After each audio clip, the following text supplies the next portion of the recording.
King Abdullah is one of the sons of the former King Abdulaziz, also known as Ibn Saud, the founder of modern Saudi Arabia.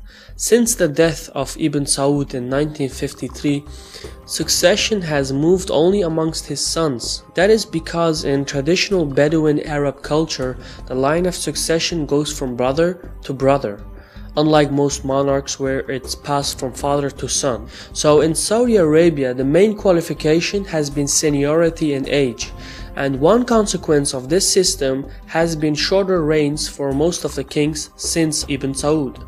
But now the remaining sons are all old, ill, and few in numbers.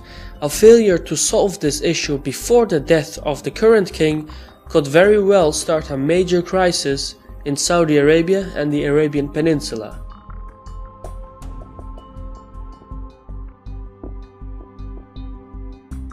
King Abdullah is almost 90 years old, and his health has been deteriorating for a while now. He can barely walk, and he has had a stroke, and last year he underwent a spinal surgery.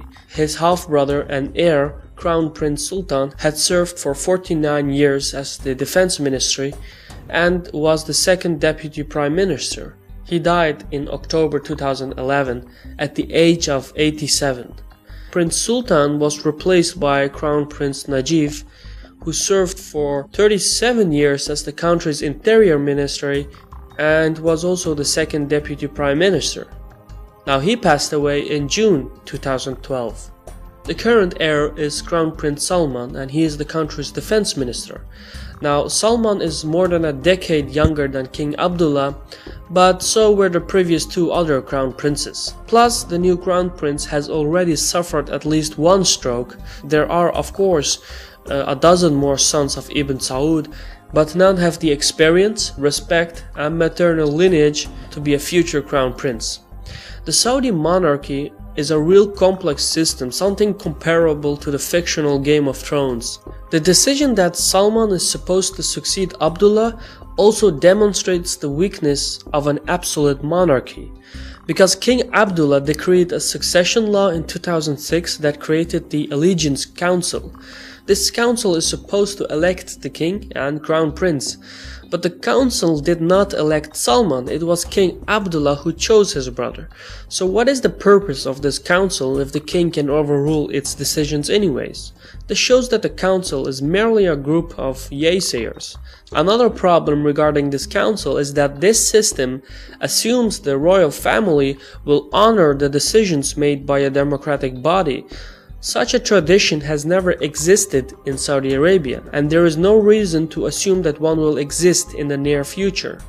The key issue now is who will replace Salman as the crown prince. There are barely any real candidates left from the second generation. One exception is Mughrim. He is 68 years old and head of the Saudi intelligence agency. He was also just recently appointed as the second deputy prime minister of the country. By now you may have noticed that all the crown princes were appointed as second deputy prime ministers. The Saudis have applied this method since the 1960s. It basically shows that the second deputy prime minister is in fact the de facto crown prince. An alternative solution is for the next crown prince to be of the third generation. This may sound like an insignificant step, but it's a critical evolution in the Saudi dynasty, because it means the old ways of business will not work. Appointing a 70-year-old man as the next leader is only a temporary solution. The House of Saud should realize that its current system of governance is broken, and that the younger princes should be given a bigger role, and the third generation princes should distance themselves from the current absolute monarchy system. The Saudis need to reform their government so that the parliament has an actual say in it. This succession problem could hardly come at a worse time. Revolutionary turmoil has destabilized regional countries like Egypt, Syria, and Iran's nuclear program and Shia proxies are just waiting across the Persian Gulf.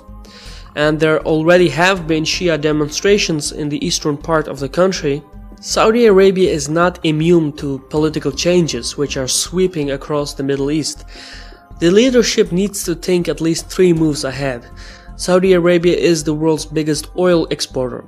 A succession crisis here could easily spread throughout the region and have major geopolitical consequences.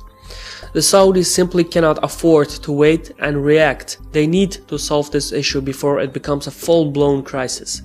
This was a Caspian report by me, Shivam. Thank you for watching, and Sagol.